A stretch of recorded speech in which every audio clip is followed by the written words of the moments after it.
कहानी की शुरुआत होती है उस समय में जब धरती पर देवताओं का राज था और वो इंसानों पर बहुत अत्याचार करते थे। जब बुद्धि की देवी अथीना ने दुनिया के सबसे महान योद्धाओं को इकट्ठा किया और सितारों की शक्ति जिसे कॉस्मोस कहा जाता है उसके इस्तेमाल से देवताओं के खिलाफ जंग छेड़ दी। अथीना की शक्ति इतनी ज्यादा थी कि वो धरती को तबाह कर सकती थी, लेकिन अथीना ने इंसानों का साथ दिया। आखिरकार देवता हार गए और धरती को हमेशा के लिए छोड़कर चले गए। इसके बाद सभी योद्धा भी धरती पर अलग अलग जगह पर रहने लगे और इसके 18 साल बाद अथीना ने एक बच्ची के रूप में धरती पर जन्म लिया। तब अलमान नाम के एक योद्धा ने ताउम्र उस लड़की की रक्षा करने का फैसला किया। फिर हम आज की दुनिया को देखते हैं जहां साया नाम का एक लड़का अकेला रहता था, पर उसकी बहन की यादें हर पल उसके साथ थी। साया छोटे इलाकों के बॉक्सिंग मुकाबले लड़के अपना गुजारा करता था। तभी कैसियो नाम का एक आदमी उसे फाइट के लिए बुलाने आया। इस फाइट में कोई रूल नहीं था, बस जो पहले बेहोश हो गया वो हार जाएगा। आज साया का ओपोनेंट जैकी नाम का एक हट्टा कट्टा खिलाड़ी था। उसने बड़े जोश में साया पर हमला करना शुरू कर दिया और साया हर बार उसके वार से बच निकलता। साया उसके हमलों का जवाब नहीं दे रहा था, जिससे कैसियो को बहुत गुस्सा आ गया और उसने रिंग में घुसकर जैकी को बेहोश कर दिया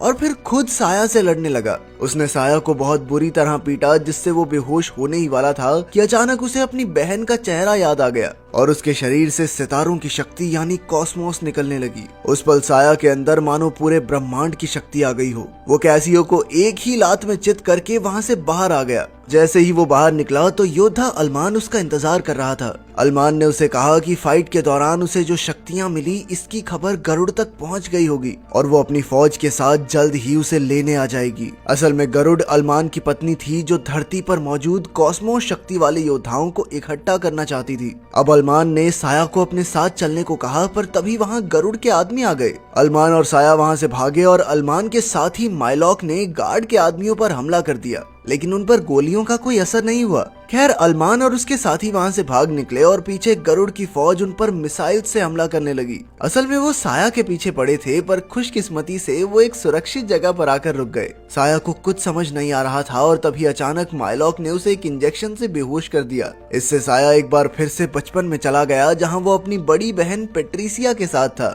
उसने पेट्रिसिया के लॉकेट को छुआ और उसमें से अद्भुत कॉस्मोस शक्ति निकली, जिसकी भनक गरुड़ को लग गई और उसकी फौज उनके घर में आ घुसी। इससे पहले पेट्रिसिया ने साया को वो लॉकेट देकर अलमारी में छुपा दिया था। फिर बाद में गरुड़ के आदमी उसे पकड़ कर ले गए और तब से साया अपनी बहन को ढूंढ रहा था। खैर, फिर साया की आंख खुली तो वो अलमान के घर में था। उसे कुछ समझ नहीं आ रहा था, इसीलिए उसने अलमान को सब कुछ सच बताने को कहा। अलमान ने कहा कि देवी अथीना का पुनर्जन्म हो चुका है और उसकी रक्षा करने का जिम्मा अब साया पर है। पर साया के कुछ भी पल्ले नहीं पड़ा।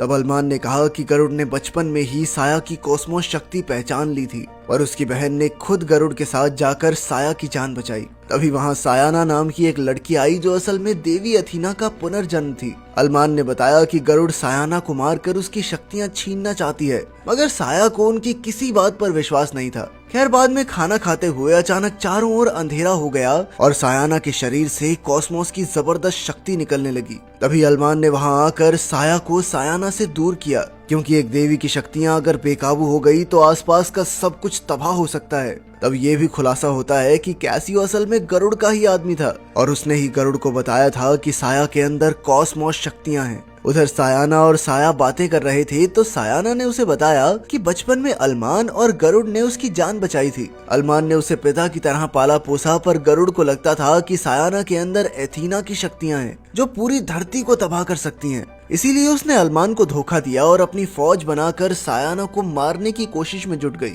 खैर, फिर सायाना ने कहा कि जब तक उसकी सारी शक्तियां जाग नहीं जाती और वो पूरी तरह देवी अथीना का रूप नहीं ले लेती, तब तक साया को उसकी रक्षा करनी होगी। फिर अगले दिन साया को एक आइलैंड पर लाया गया, जहां उसकी शक्तियां पूरी तरह जागृत करने के लिए ट्रेनिंग होने वाली थी। साया को एक ऊंचा पहाड़ चढ़कर मरीन नाम के एक योद्धा तक पहुंचना था, जो वहां पर उसे ट्रेनिंग देने वाला था। अब साया जबरदस्त तूफान में भी जोर लगाकर पहाड़ चढ़ने लगा। मरीन ने कहा कि उसे अपनी शक्तियां जागृत करके मरते दम तक देवी अथीना की रक्षा करनी होगी। मगर साया का असली मकसद तो अपनी बहन को ढूंढना था। जब मरीन को इस बात का पता चला तो उसने साया को ट्रेनिंग देने से इनकार कर दिया, पर साया ने जैसे तैसे उससे आखिरी मौका मांगा। मरीन मान गया और उसे एक पत्थर तोड़ने को कहा। साया से ये नहीं हो पाया तो मरीन ने उसे ध्यान लगाकर अपने अंदर मौजूद कॉस्मोस को महसूस करने को कहा, लेकिन अब भी उसकी बहन की यादें उसे ध्यान लगाने नहीं दे रही थी। उधर गरुड़ ने अपनी खास जादुई शक्ति से कैसियो को एक अनोखा आर्मर सूट दिया, जिससे वो बेहद शक्तिशाली हो गया। दूसरी ओर साया की ट्रेनिंग जारी थी, पर मरीन अपनी शक्तियों से उसे हर बार हरा देता। मरीन ने उसे समझाया कि अगर वो गरुड़ के खिलाफ होने वाली जंग में खुद की रक्षा करना चाहता है तो उसे अपनी कॉस्मोस शक्ति को जागृत करना ही होगा। उधर सायाना ने सपना देखा कि उसने एथीना बनकर पूरी धरती का सर्वनाश कर दिया, पर फिर अरमान ने उसे शांत किया। दूसरी ओर साया अब भी मरीन से हार रहा था, क्योंकि वो पेट्रिसिया की यादों से बाहर ही नहीं आ पा रहा था। फिर रात को उसने देखा कि पेट्रिसिया ने कहा था कि वो हमेशा उसकी रक्षा करेगी। तब साया को एहसास हुआ कि ऐसी यादों में जीकर गुजारा नहीं होगा, इसीलिए उसे हिम्मत जुटाकर भविष्य के लिए तैयार होने की जरूरत है। अगले दिन से उसकी ट्रेनिंग बेहतर होने लगी और जैसे जैसे समय बीता वो और ताकतवर होता गया। आखिरकार एक दिन वो मरीन पर हमला करके पत्थर तोड़ने में कामयाब रहा। उधर गरुड़ के अड्डे पर उसके आदमी नीरो ने अल्मान के एक आदमी को बंदी बना रखा था। नीरो ने उससे अल्मान का पता पूछा, पर जब उसने मुंह नहीं खोला तो नीरो ने उस पर इतने अत्याचार किए कि वो सब कुछ बताने पर मजबूर हो गया। इधर आइलैंड पर साया ने पूरा ध्यान एकाग्र करके अपने अंदर मौजूद कॉस्मोस शक्तियों को जागृत कर लिया, जिसके सहारे उसने एक बड़ी चट्टान को भी चकनाचूर कर दिया। तभी अचानक उसका लॉकेट एक बक्से में बदल गया और फिर उसके शरीर पर एक जबरदस्त रक्षा कवच आ गया। उसी पल उसके सर में बहुत तेज दर्द हुआ और उसने देखा कि जब गरुड़ पेट्रिसिया को बंदी बनाकर ले जा रही थी उस वक्त अल्मान भी वहाँ मौजूद था। तब उसे एहसास हुआ कि अल्मान भी उसकी बहन को अगवा करने में शामिल था और वो अब तक उसे बेवकूफ बना रहा था। तब साया गुस्से में आइलैंड से निकलकर अल्मान के घर आ पहुंचा और तुरंत उस पर हमला बोल दिया।